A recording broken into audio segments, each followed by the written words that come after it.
ಕೋಲಾರ ಉಳುವರೆ ಗ್ರಾಮ ಇದು ಉಳುವರೆ ಗ್ರಾಮ ಇದು. ನಾನು ಆ ಕ್ಷೇತ್ರಕ್ಕೆ ಬಂದಿದ್ದೇನೆ. ಇಲ್ಲಿ ನೋಡಿ ಯಾವ ರೀತಿ ಆಗಿದೆ ಅಂದರೆ, ಈ ದೋಣಿಗಳು ನೋಡಿ ಯಾವ ರೀತಿ ರಭಸಕ್ಕೆ, ಈ ನೀರಿನ ರಭಸಕ್ಕೆ ಮತ್ತು ಗುಡ್ಡ ಕುಸಿತದಿಂದ ರಭಸಕ್ಕೆ ಈ ದೋಣಿಗಳು ಮುರಿದೇ ಹೋಗಿದೆ ಪಾಪ. ಏನು ಹೇಳಿ ಏನು ಹೇಳ್ತೇವೆ ಮಗು, ನಿನ್ನ ಹೆಸರೇನು? ಸ್ನೇಹನಾ? ಹೌದಾ? ಹಳ್ಳ ಬಂತ, ಸಮುದ್ರ ತರ ಬಂತು. ಹಾ, ನಿನಗೆ ಪಪ್ಪ ನಿನ್ನ ಬೇಲಿಯಲ್ಲಿ ದಾಡ್ಸ್ದ? ಹಾ, ಆಮೇಲೆ ಮಗು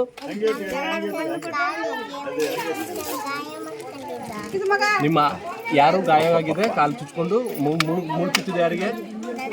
ದೊಡ್ಡ ಹಾಕಕ್ಕೆ. ಹಾ, ಹಾರ್ ಬಂದ್ರಿ ನೀವು? ನೀನು ಹಾರ್ದಿ? ನಿಂಗೆ ಪಪ್ಪ ಹೇಳ್ಕೊಂಬಂದ ನಿನಗೆ? ಎಷ್ಟು ನೀರು ಬಂದಿತ್ತು ಮಗು ಅವಿಗೆ? ರಾಶಿ ನೀರು ಬಂದಿತ್ತು. ನೀನೇನು ಮಾಡ್ತಾ ಇದ್ದೆ ಆ ಟೈಮಿಗೆ? ಮೊಬೈಲ್ ನೋಡ್ತಾ ಇದ್ದೆ. ಮೊಬೈಲಲ್ಲಿ ಏನು ನೋಡ್ತಾ ಇದ್ದೆ? ಕತೆ ನೋಡ್ತಾ ಇದ್ದೆ. ಆಮೇಲೆ ನೀರು ಬಂತು. ಹೆಂಗೆ ಆವಾಜ್ ಬಂತು? ಹಾ, ಎಲ್ಲರೂ ಓಡಿ ಓಡಿ ಅಂದ್ರ? ನಿಮ್ಮ ಮನೆಗೆ ಓಡೋದೆ? ಪಪ್ಪ ಬಂದ್ರ? ಎಷ್ಟು ಕಲಿತಾ ಇದ್ದಿ ಮಗು ನೀನು? ಎರಡನೇತ್ತಿ. ಕನ್ನಡ ಮೀಡಿಯಮ್ಮ? ಕನ್ನಡ ಮೀಡಿಯಂ. ಹೆಂಗೆ ಬಂತದು ರಭಸ? ಹೆಂಗೆ ಬಂತು ಮಳೆ? ಗುಡ್ಡ ಕುಸಿತ ಹೆಂಗೆ ಬಂತು?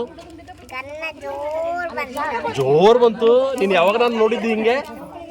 ಫಸ್ಟ್ ಟೈಮ್ ಅಲ್ಲ? ನಿನ್ನ ಮನೆಗೆ ನೀರು ಬಂದಿದೆ? ನೀರು ಬಂದಿದೆ ಮನೆಗೆ? ನೋಡ್ಲಿಕ್ಕೆ ಹೋಗ್ಲಿಲ್ಲ. ನಿನಗೆ ಏನು ಹೆಲ್ಪ್ ಬೇಕಾದ್ರೆ ನಂಗೆ ಫೋನ್ ಮಾಡು, ಆಯ್ತಾ? ಹಾ, ಏನಾಗ್ತಿ? ದೊಡ್ಡೋಳಾದ್ಮೇಲೆ ಏನಾಗ್ತಿ ನೀನು? ಟೀಚರ್ ಆಗ್ತಿ. Very good, very good, very good, very good. 3 ಹೆಣ್ಮಕ್ಳ? ಓಕೆ ಓಕೆ ಮರಿ. ಹಾ, ನನ್ನ ಹೆಸರು ಏನು ಹೇಳು? ನನ್ನ ಹೆಸರೇನು ಗೊತ್ತಿಲ್ಲ? ನನ್ನ ಹೆಸರು ರಾಘುಮಮ್ಮ. ಏನು? ಯಸ್ ಬೇಟ, ಬಾಯ್.